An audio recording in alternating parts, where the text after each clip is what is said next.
오늘의 말씀은 창세기 43장 13절에서 15절 말씀입니다.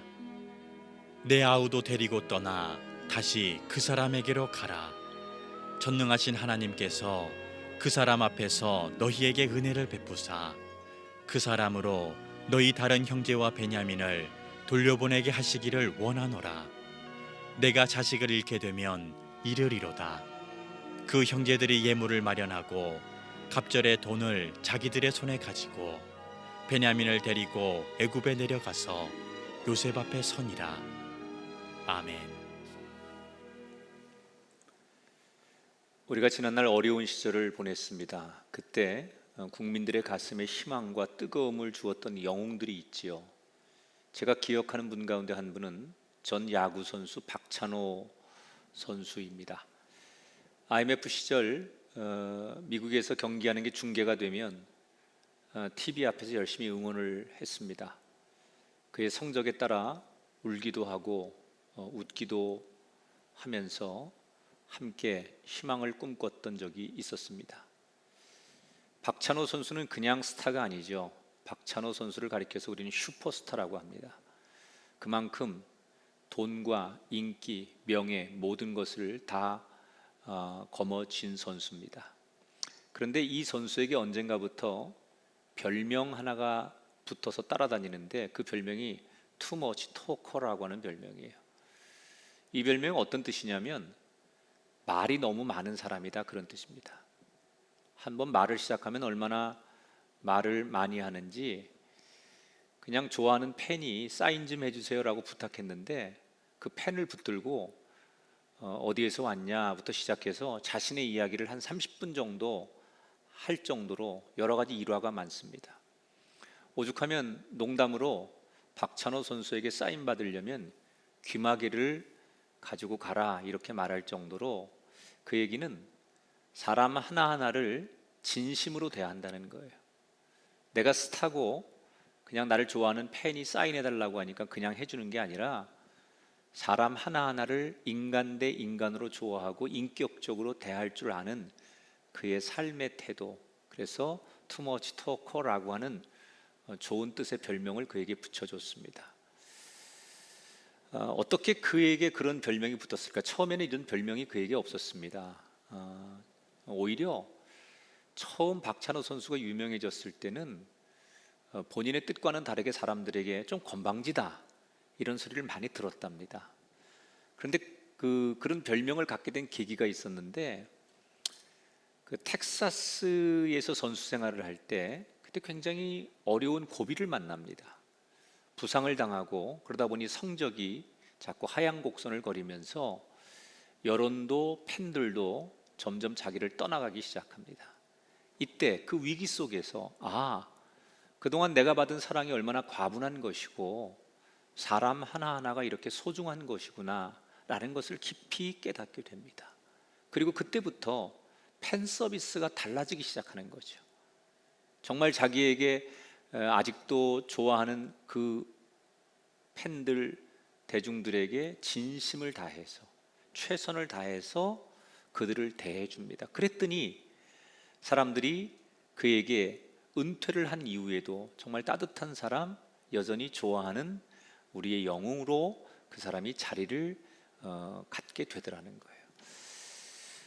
우리가 어려운 상황을 만나면 우리는 어떻게 삽니까? 보통 삶의 태도가 두 가지가 있는데, 어려운 일을 만나면 그 어려움 때문에 이 상황을 원망하고 또 그걸 견디지 못해 분노하고, 어떤 사람은 내가 이렇게밖에 살 수 없는 운명이야 라고 그냥 가만히 주저앉아 있는 삶의 태도가 있고요.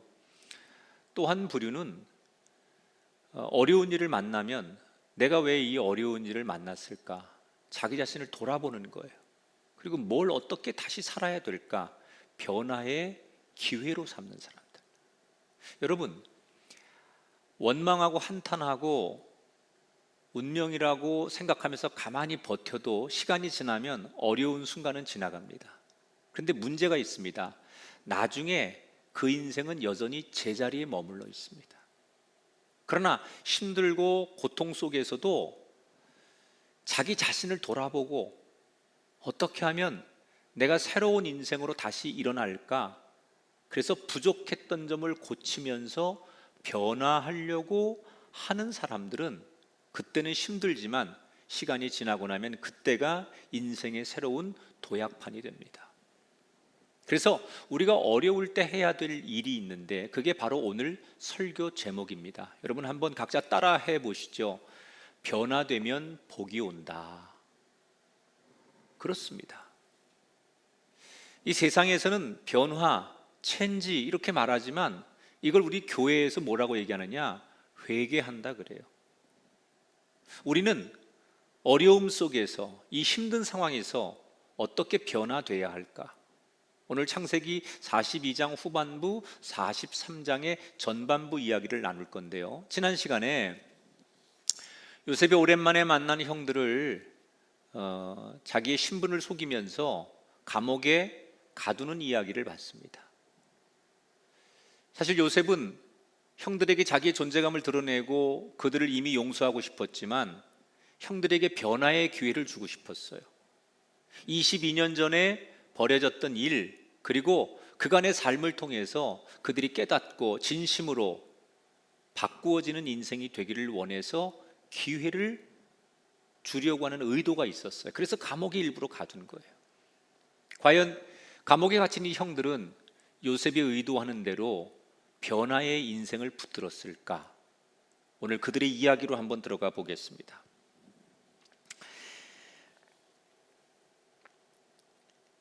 자, 감옥에 갇혀 있는 이 형들은 자기들 너무 억울하지요. 정말 순수하게 양식을 구하러 왔는데 자기들을 정보를 빼내기 위한 스파이라고 몰아가는 총리 앞에 항변을 해보지만 힘이 부족해 감옥에 들어왔고 자기들의 운명이 어떻게 될지 모르는 거예요. 불안과 초조함이 자기들을 억누르기 시작합니다. 그런데 한 3일쯤 감옥에 있었을 때 요셉이 다시 그들을 불러요. 그리고 이렇게 제안을 합니다. 너희 중에 한 사람만 감옥에 남고 나머지 9명은 돌아가도 좋다. 그런데 너희들이 나에게 항변한 대로 너희들이 지금까지 했던 얘기가 진심이라면, 그게 진실이라면 그것을 증명할 기회를 줄 테니 돌아가서 너희 집에 있는 막내 동생을 내 앞에 데려오면 너희들의 말을 믿어주고 여기 한 명 감옥에 가둔 너희 형제를 풀어주겠다. 그리고 다시 올 때 내가 양식도 넉넉하게 거래하겠다. 이렇게 이야기를 합니다. 자, 이 평범한 제안에 형들은 눈앞이 캄캄해집니다. 왜냐하면 같이 왔는데 한 명의 형제가 감옥에 남아야 된다는 것도 캄캄한 일이고 아버지에게 돌아가서 뭐라고 얘기해요? 그리고 아버지가 그렇게 끔찍히 생명보다 더 아끼는 막내를, 베냐민을 내줄 리가 없는데 이 아이를 어떻게 다시 총리 앞에 데려와요? 너무나 아버지의 그런 그 생각을 잘 알고 있는 이 형제들은 이건 도무지 어려운 일이라고 생각하고 좌절을 하지요. 그리고 너무 어처구니 없는 상황 앞에서 주저앉아서 자기들끼리 넋두리를 하는 거예요. 근데 그 중에 제일 큰 형 장남 루벤이 동생들을 향해서 울먹이면서 이렇게 얘기를 하는 거예요. 이게 다 우리가 지난날 그 옛날 요셉을 죽이려고 했고 살려달라고 애원하는 요셉을 매몰차게 우리가 노예로 팔아버린 그때 그 죄값을 벌을 받는 거야. 우리가 그때 그러지 말았어야 되는데 우리가 그래서 이렇게 지금 공경에 처하는 거야. 어떻게 하면 좋냐? 그리고 첫째 형 루벤이 울먹이는 거예요. 물론 자기들끼리 하는 얘기이기 때문에 이 이야기를 총리는 알아들을 수 없다고 생각합니다. 왜냐하면 그동안 통역관을 붙여서 이집트어와 히브리어를 통역해 준다고 생각했기 때문에 전혀 이집트 사람들은 총리는 자기들이 하는 얘기를 알아듣지 못할 거라고 생각하고 자기 형제들끼리 중얼중얼 하는 얘기예요. 그런데 요셉은 그 얘기를 다 알아듣잖아요. 얼마나 울컥하는지. 잠시 그 자리에 서 있을 수가 없어 방으로 들어가서 한참을 펑펑 울다가 눈물을 훔쳐 닦고 나와서 자기가 말한 대로 한 사람을 감옥에 남으라고 시몬이라는 사람을 지목해요. 자, 왜 시몬을 요셉은 네가 남아라 그리고 감옥에 시몬을 가뒀을까? 두 가지 이유가 있는데, 장남 루벤 다음에 그 다음에 연장자가 시몬이에요. 그리고 이 시몬은 과거에 요셉을 평상시에도 제일 많이 괴롭히고 학대하고 요셉을 죽이자 또는 요셉을 팔 때 가장 적극적으로 가담했던 형이에요. 뭔가 좀 상징성이 있는 거죠. 자, 시몬을 감옥에 가두고 9명의 형제들에게는 그들이 원하는 만큼 준비해온 자루에다가 곡식을 팝니다. 그리고는 자기 부하들을 시켜서 몰래 그 곡식 자루에다가 저들이 가지고 왔던 돈을 몰래 도로 넣어주어라 이렇게 시킵니다. 아무것도 모르고 곡식을 샀다고 생각하고 이제 9명의 형제들이 터벅터벅 가나안을 향해 걸어가다가 날이 저물어 한 여관에 그날 밤 유해야 됩니다. 짐을 정리하다가 그 여관에서 자기들이 분명히 돈을 냈는데 그 돈이 곡식 자루에 들어있는 것을 발견하고 그들이 가슴이 철렁 내려앉죠. 돈이 생겨서 좋아야 되는데 이 돈이 생겼다는 것은 자기들이 이집트 사람들에게, 특히 총리에게 거짓말을 하거나 사기를 친 결과밖에 되지 않잖아요. 자기들은 그럴 의도가 없었는데 이 돈이 이 자루에 들어있다는 것은 분명히 상대가 오해하기에 충분한 사건이기 때문에 그들은 머리가 복잡해지는 거예요. 불안합니다. 그러나 이미 되돌아갈 수 없고 이 상황을 수습할 수 없기에 그들은 불안한 마음을 가지고 아버지 집으로 가게 되죠. 도착해서는 이집트에서 있었던 일을 아버지 야곱에게 소상하게 설명하면서 시몬이 그래서 함께 오지 못했고 감옥에 갇혀 있노라고.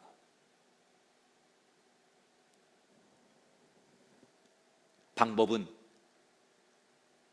베냐민을 데려가면 되는데 베냐민만 데려가면 시몬도 살릴 수 있고 양식도 더 얻어올 수 있으니 베냐민과 함께 다시 가게 해달라고 설명을 합니다.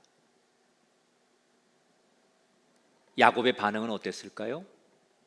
그 형제들 모두가 예상한 그대로입니다. 뭐라고 얘기를 하느냐? 이렇게 아버지 야곱이 중얼거리죠.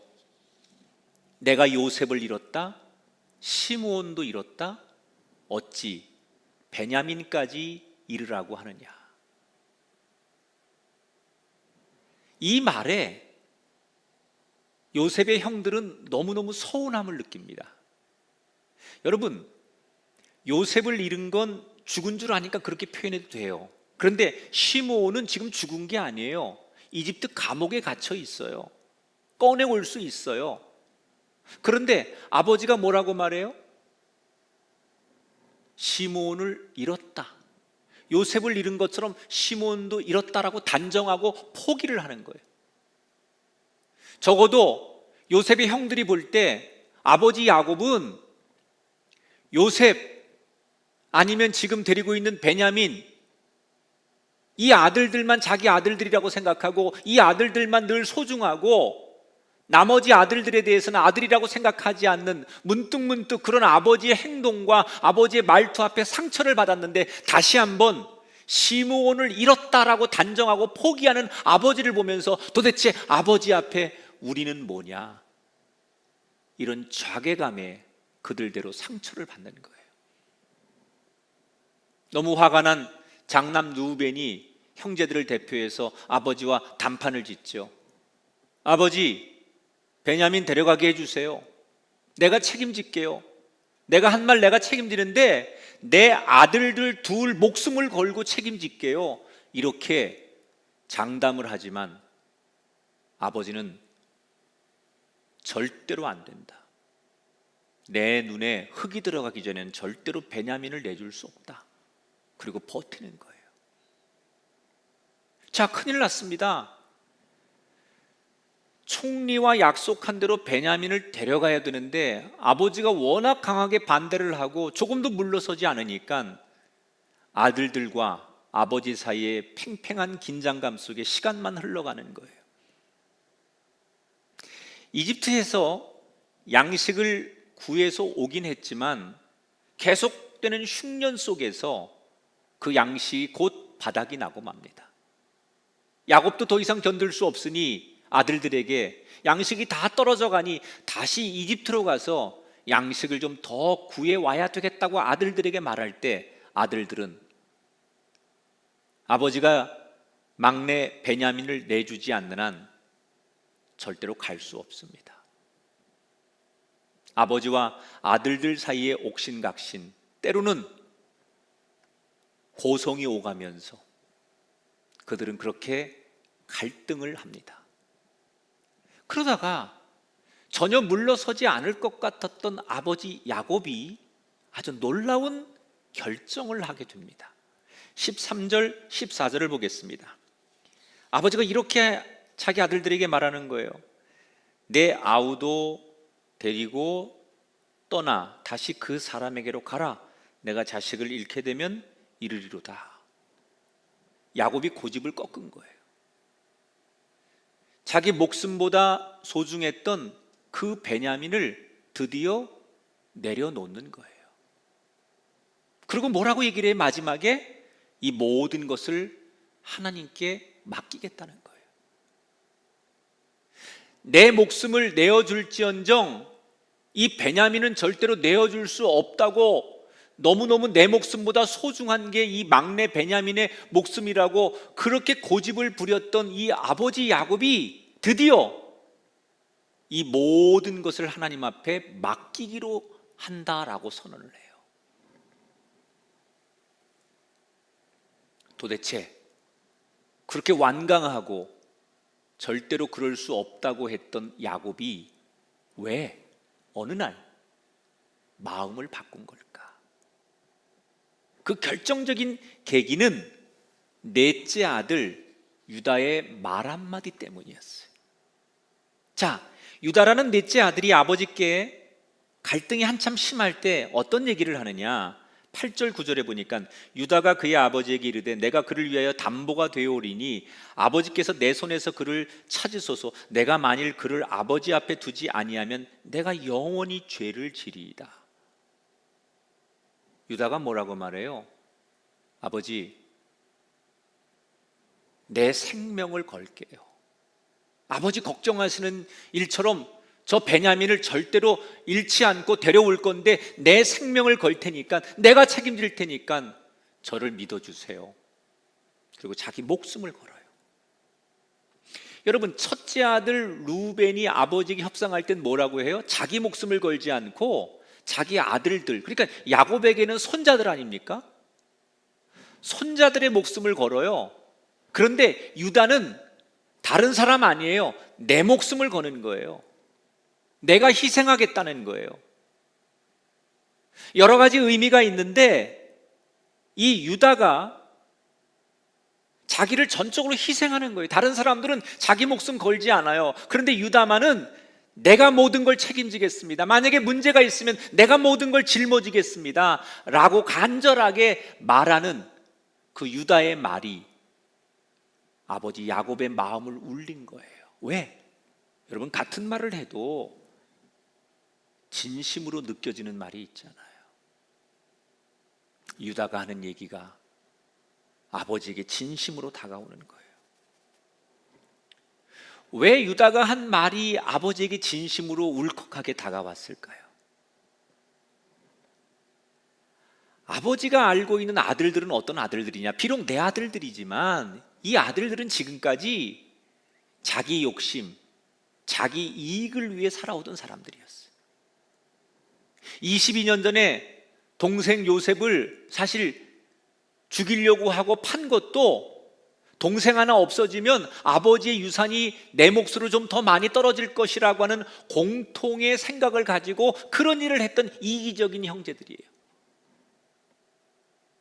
요셉을 그렇게 판 거는 모르지만 평상시의 삶의 태도를 보면 이 아들들이 남을 배려하거나 형제들을 위해 희생하거나 양보하는 그런 아들들이 아니라 욕심과 자기들 생각대로만 살아가려고 하는 이기적인 사람들이라는 것을 너무나 아버지는 잘 알고 있었어요. 그런데 그런 아들들이 달라진 거예요.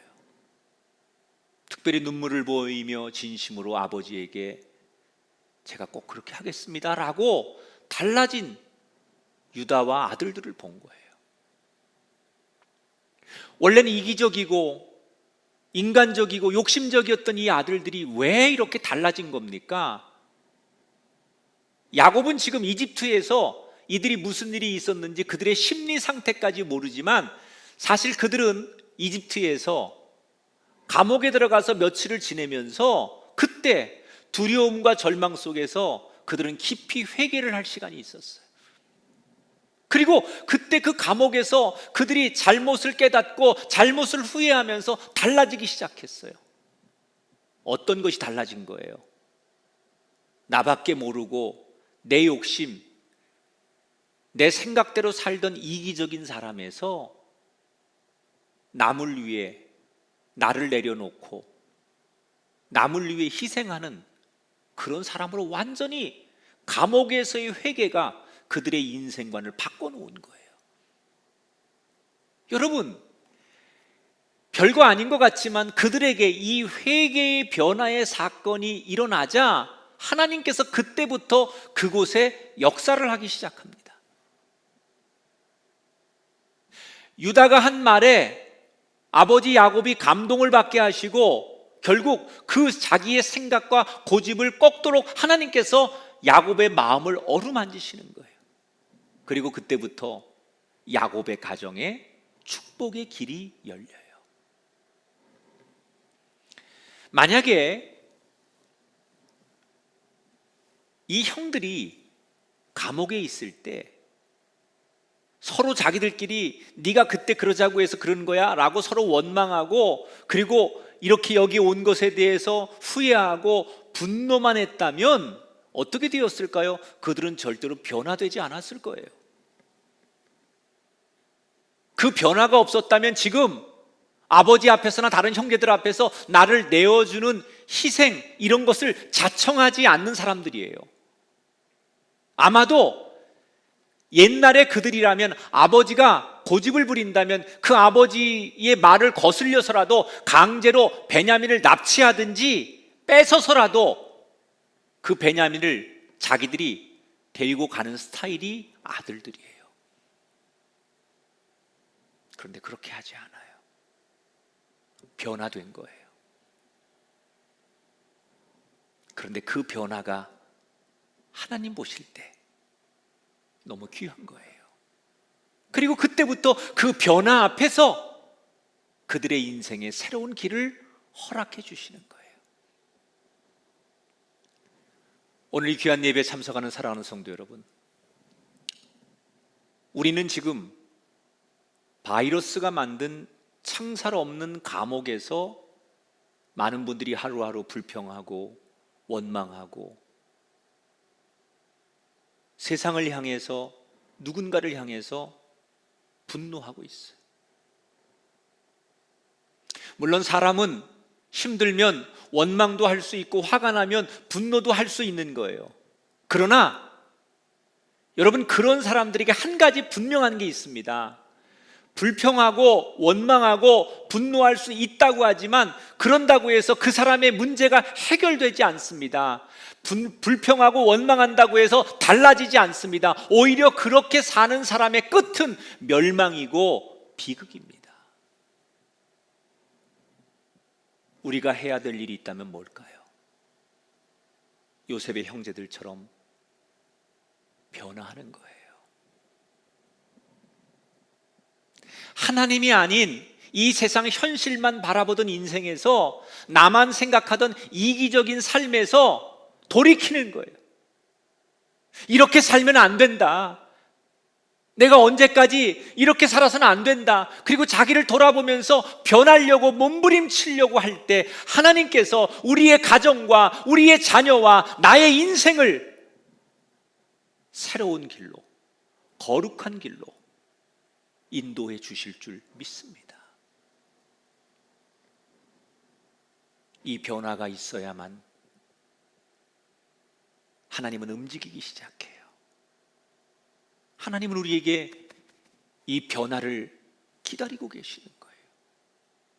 우리가 이렇게 변화되고 고통 앞에, 고난 앞에, 실패 앞에, 좌절 앞에 변화하려고 몸부림치는 이 진정한 회개가 있을 때 하나님은 그때부터 움직이기 시작하고 그걸 보시기 위해 잠잠히 우리를 바라보고 기다리고 계시다는 거예요.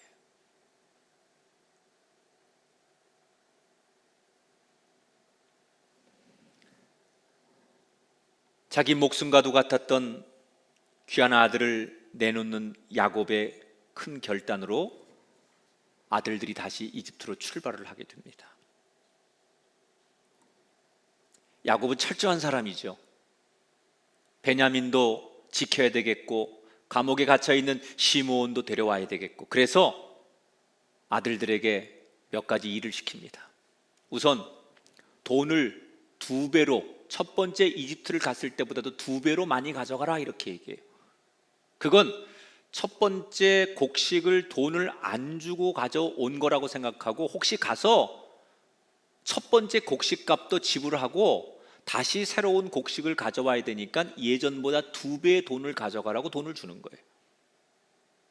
또 하나는 이집트 총리가 누군지 모르지만 그들을 만나야 되니 그 총리의 마음을 좀 어루만지기 위해서 당시 가나안에 있는 아주 좋은 특산품들, 이 좋은 것들을 많이 챙기게 합니다. 그걸 총리에게 갖다가 선물로 주라는 거예요.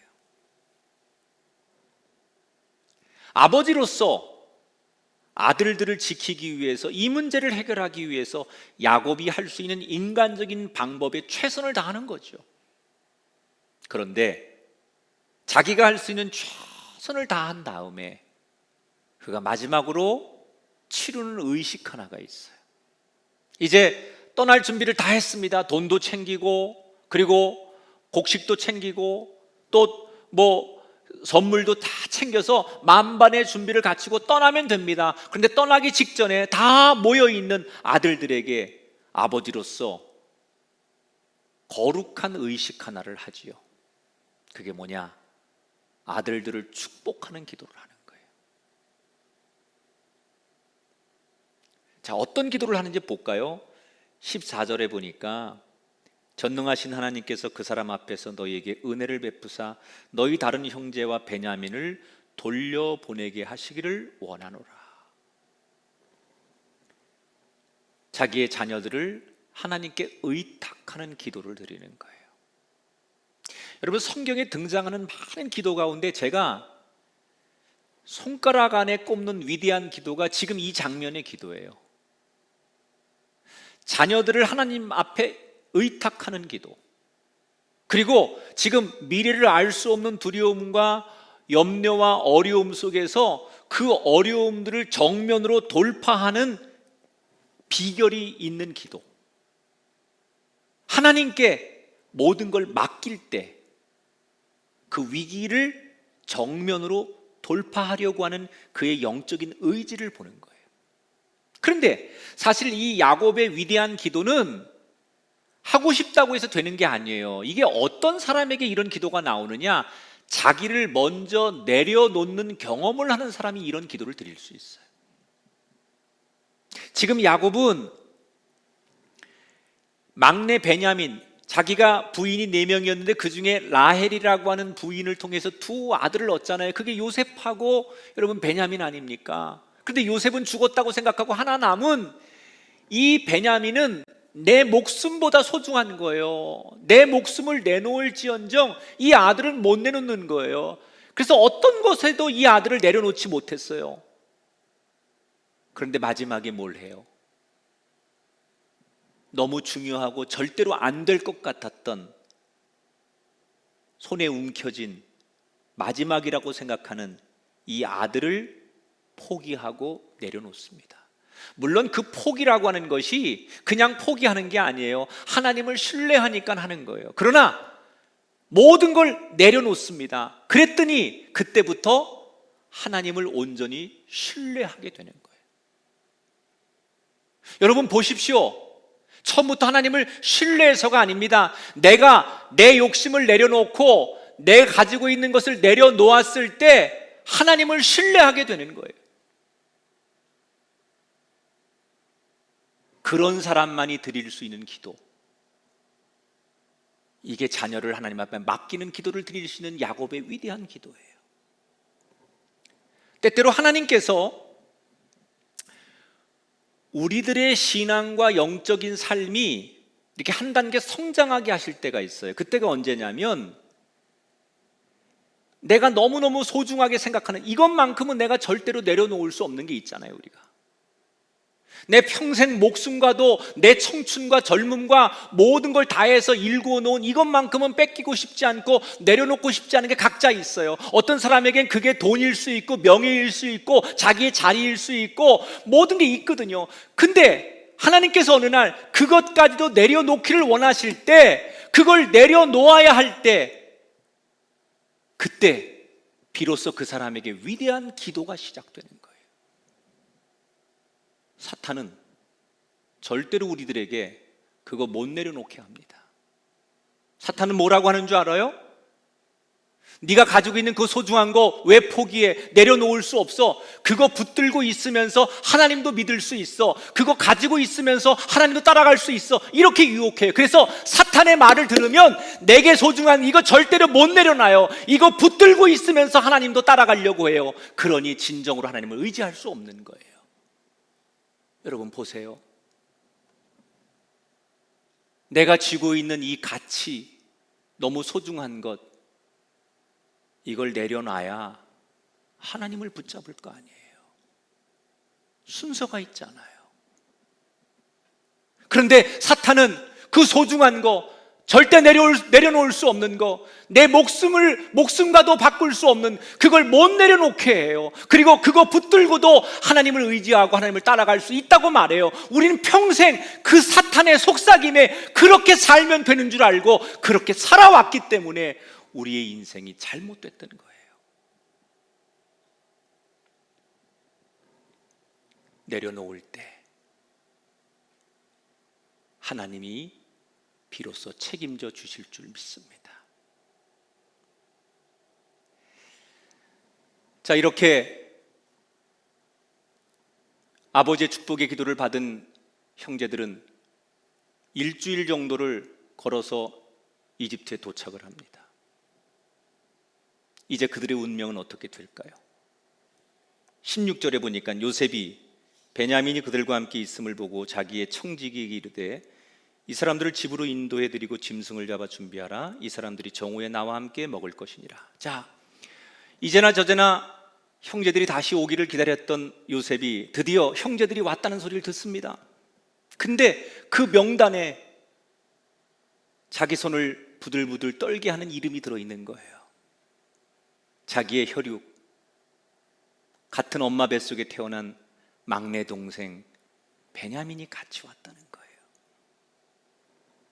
그 이름만 보고도 감정이 복받쳐 오르는데 당장 뛰어가서 베냐민을 안고 형이 여기 있노라고 말해주고 싶은데 지금은 그렇게 하면 안 될 것 같아서 겨우겨우 마음을 진정시키고 자기 비서에게 이렇게 지시합니다. 그들을 우리 집으로 초대해라. 아주 멋있는 상을 차려라. 그리고 요리해서 그들을 식탁에 이러이러한 순서로 배치해서 앉히고 그들이 중간에 너에게 분명히 이러이러한 질문들을 할 건데 그때 그 질문에 이렇게 대답을 해라. 비서는 요셉이 시키는 대로 10명을 요셉의 집으로 데려갑니다. 그런데 집으로 가는 이 형제들의 마음이 불안하고 불편한 거예요. 왜 곧바로 총리를 만나지 않고 왜 우리를 엉뚱한 곳으로 데려가는 것일까? 혹시 지난번 곡식을 사가고 돈을 다시 가져간 것 때문에 그 죄에 추궁을 해서 우리를 감옥에 가두려고 다시 우리를 또 무슨 어려움에 처하게 해서 우리를 노예로 만드는 건 아닐까? 이런 두려움이 생기는 거예요. 그래서 불안한 거예요. 그래서 너무 불안하니까 자기들을 안내하는 그 비서를 붙들고 그들이 사정을 합니다. 먼저 이렇게 자기들의 이야기를 하지요. 막 몸을 덜덜덜 떨면서, 저기요, 지난번에 저희가 그 자루에 돈이 들어 있었는데 뭔가 분명히 착오가 있습니다. 우리는 분명히 돈을 지불했는데 왜 그 돈이 저희 그 곡식 자루에 들어 있는지 모르겠습니다. 그런데 아무튼 저희가 나중에 보니 돈이 들어 있어서 그 돈 다시 다 물려드리려고 도로 가져왔으니 저희 오해하지 마십시오. 저희가 의도적으로 그런 게 아닙니다. 그리고 애써 이런저런 해명을 합니다. 이때 놀라운 일이 일어나요. 이 이방인 비서가 두려워 떨고 있는 이 요셉의 형제들에게 뭐라고 얘기하느냐? 그때 당신들이 돈 내는 거 나도 봤습니다. 우리가 그 돈 다 받았습니다. 그런데 돈이 다시 당신들 곡식 주머니에 들어가 있다고 하니 그건 당신들이 믿는 하나님께서 그렇게 하신 거겠지요? 라고 하면서 알 수 없는 미소를 지으면서 마지막에 뭐라고 얘기를 하느냐? 이 형제들에게 샬롬 이렇게 얘기하는 거예요. 여러분, 이 샬롬이라는 말, 이건 히브리 사람들이 하나님을 믿는 사람들끼리 하는 최고의 축복의 인사예요. 하나님께서 주시는 평안이 너에게 있을지어다. 이게 샬롬 아닙니까? 그런데 하나님을 모르는 이방 사람의 입을 통해서 지금 두려워 떨고 불안해하는 요셉의 형제들에게 하나님께서 다른 이방인의 사람의 입을 통해서 하나님이 전해주신 메시지가 뭐예요? 내가 너희에게 평안을 주노라.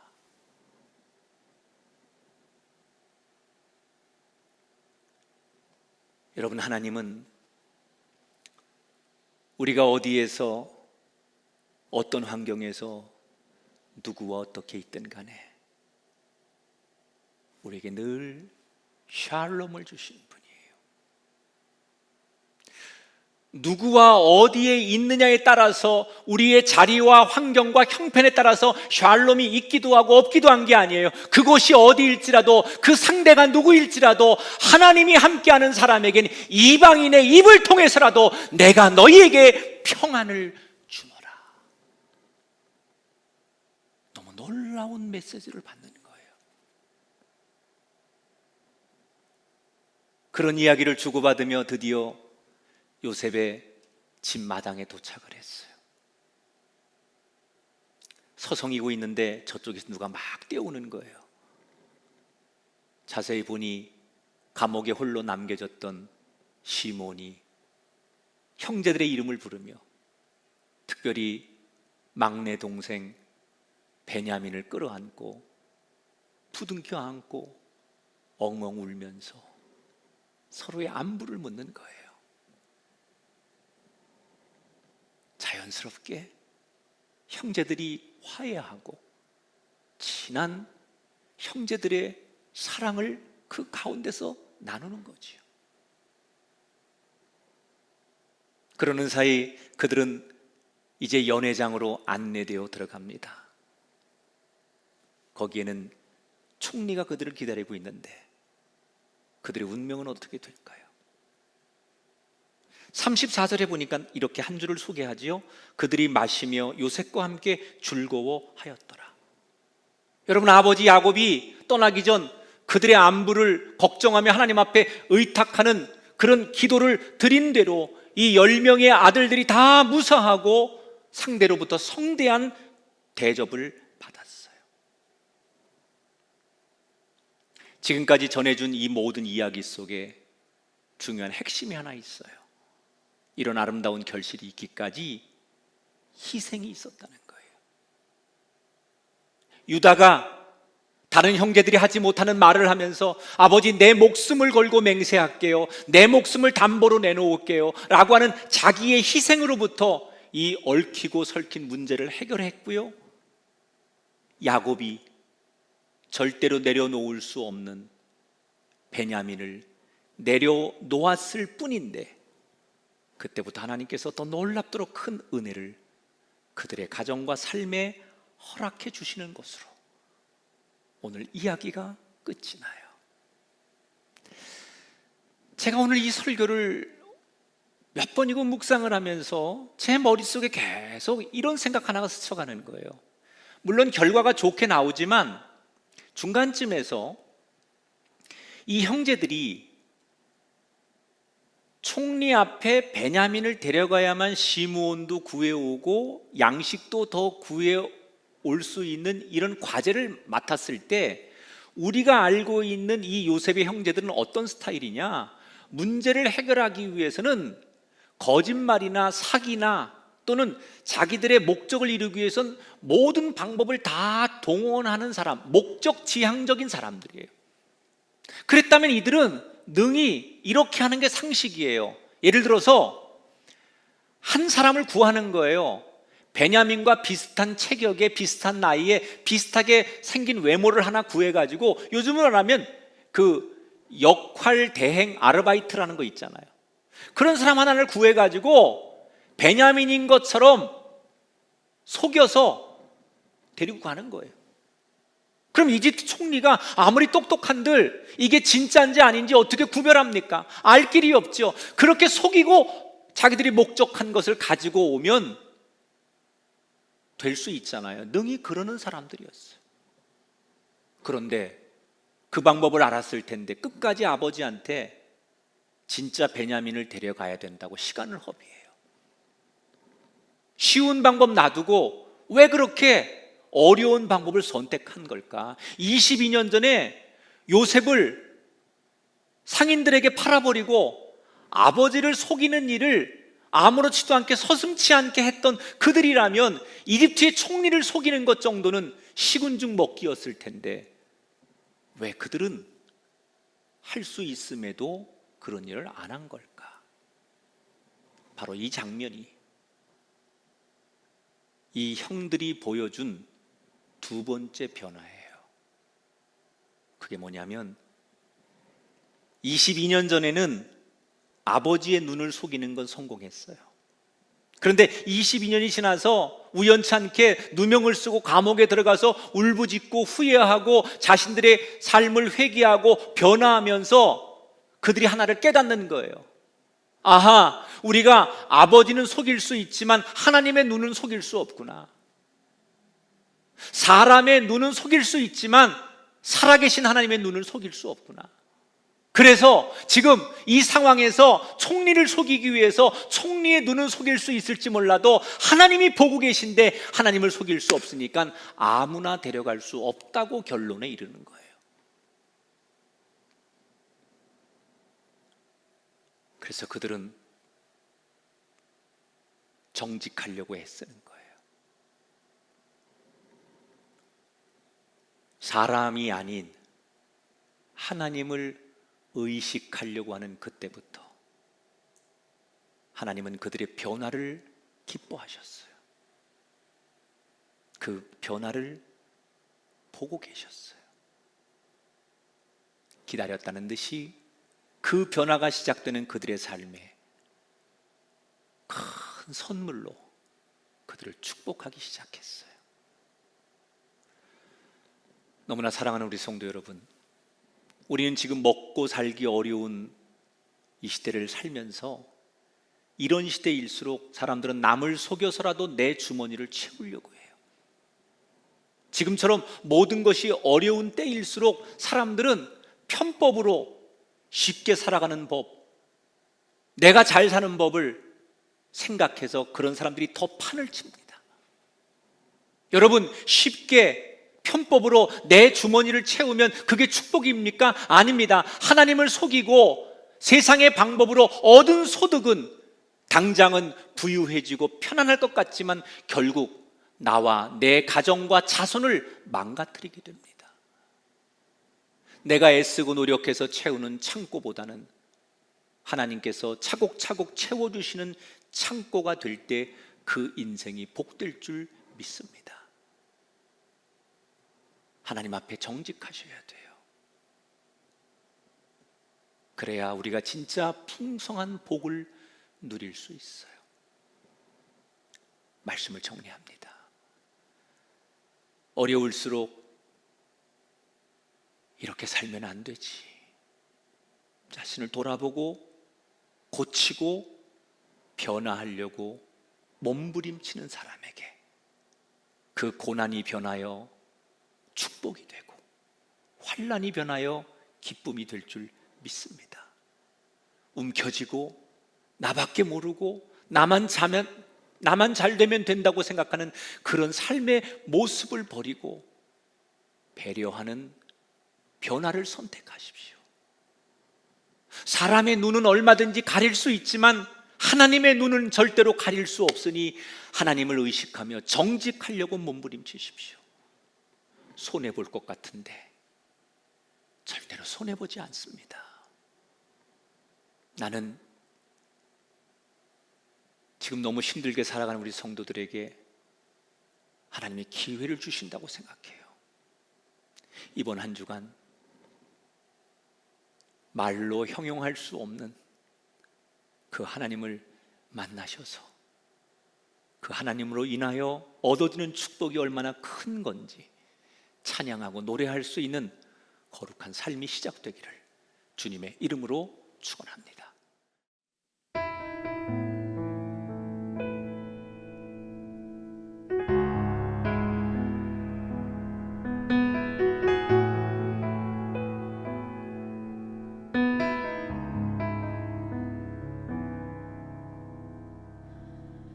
울어라 굵은 베옷을 입고 슬퍼하라 내 영이 죽었으니 통곡하라 기쁨이 사라졌으니 나에게 부르짖어라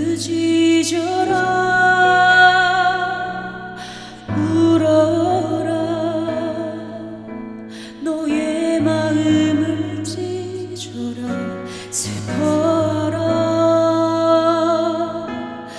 내 죄악을 인하여 통곡하라 내게 나오라 나에게 부르짖어라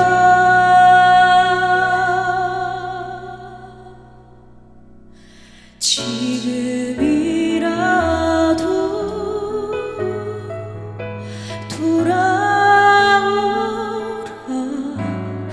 애통하는 마음으로 내 긍휼과 오래 참음으로 나는 너를 기다리노라 돌아오라 사랑하는 자여 두려워하지 말고 나의 영을 부어주거라 지금 내게로 돌아오라 돌아오라 사랑하는 자여 아버지의 품으로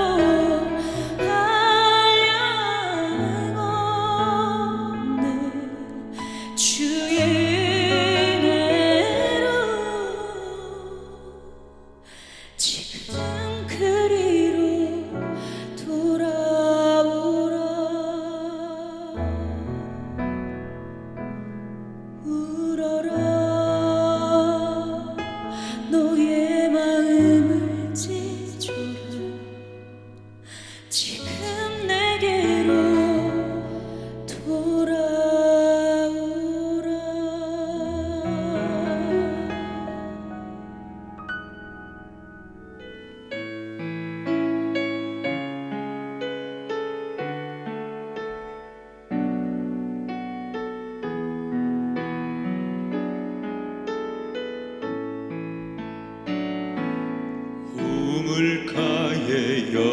것처럼 난 구했네. 헛되고 헛된 것들은 그때 주님 하신 말씀 내 세뇌와 생수를 마셔라. 오 주님 채우소서. 나의 잔을 높이 듭니다. 하늘 양식 내게 채워주소서. 넘치도록 채워주소서. 많고 많은 사람들이 찾았었네. 헛되고 헛된 것들은 주 안에 간 주인 보배. 세상 것과 난 비길 수 없네. 내 친구여, 내 친구여, 거기서 오라 오라. 내 주의 넓은 품으로, 내 주의 넓은 품으로. 우리 주님 너를 반겨 그 넓은 품에 안아주시리. 오 주님 채우소서. 나의 잔을 높이 듭니다. 하늘 양식 내게 채워주소서. 넘치도록 채워주소서. 오 주님, 오 주님 채우소서. 나의 잔을 높이 듭니다. 하늘 양식 내게 채워주소서. 넘치도록 채워주소서.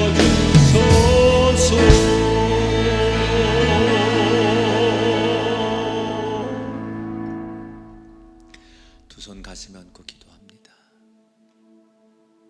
하나님, 지금 홀로 깊은 골방에서 아무도 없는 조그만 식탁 앞에서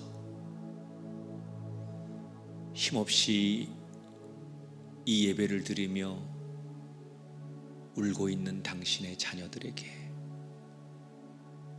하나님 그 따뜻한 손으로 내가 여기 있다. 내가 너와 함께 한다. 나는 네 편이다. 말씀해 주시옵소서. 이 고난과 고통의 때를 잘 이겨내라. 내가 내게 준비한 아름답고 복된 날이 시작될 것이다. 오늘 말씀 붙들고 잘 견디게 하시고, 그냥 내어 맡기는 인생 아니라 변화되려고 몸부림쳐서 다시 멋있게 재기하고 역전하는 주인공들 되게 해 주옵소서. 거룩한 예배 드렸습니다. 그 어느 예배보다도 복된 예배로 기뻐 받아주시고, 우리 성도들의 가정과 일터와 생업에 희망의 노래가 들려지게 하여 주옵소서. 11조 감사헌금, 주일헌금 그 예물 하나도 땅에 떨어지지 않게 하시고, 물질에 고통당하는 가정들 위해 하나님 하늘의 만나를 허락하셔서 꼭 필요한 것으로 응답하시고 허락하여 주옵소서. 전 세계, 특별히 대한민국을 위로해 주시고, 하나님 정치하는 분들, 이 땅의 지도자들에게 백성들의 눈물을 보게 하시고 자신들의 이익과 상념에 사로잡히지 않게 하시고 백성들 편에 서서 특별히 교회들이 예배드리기 위해 몸부림치는데 교회가 건강하게 예배할 수 있는 환경이 조성되도록 우리 모든 사람들의 마음이 따뜻해지도록 격려하시고 성령의 바람을 불어넣어 주옵소서. 다시 일어날 것을 믿습니다.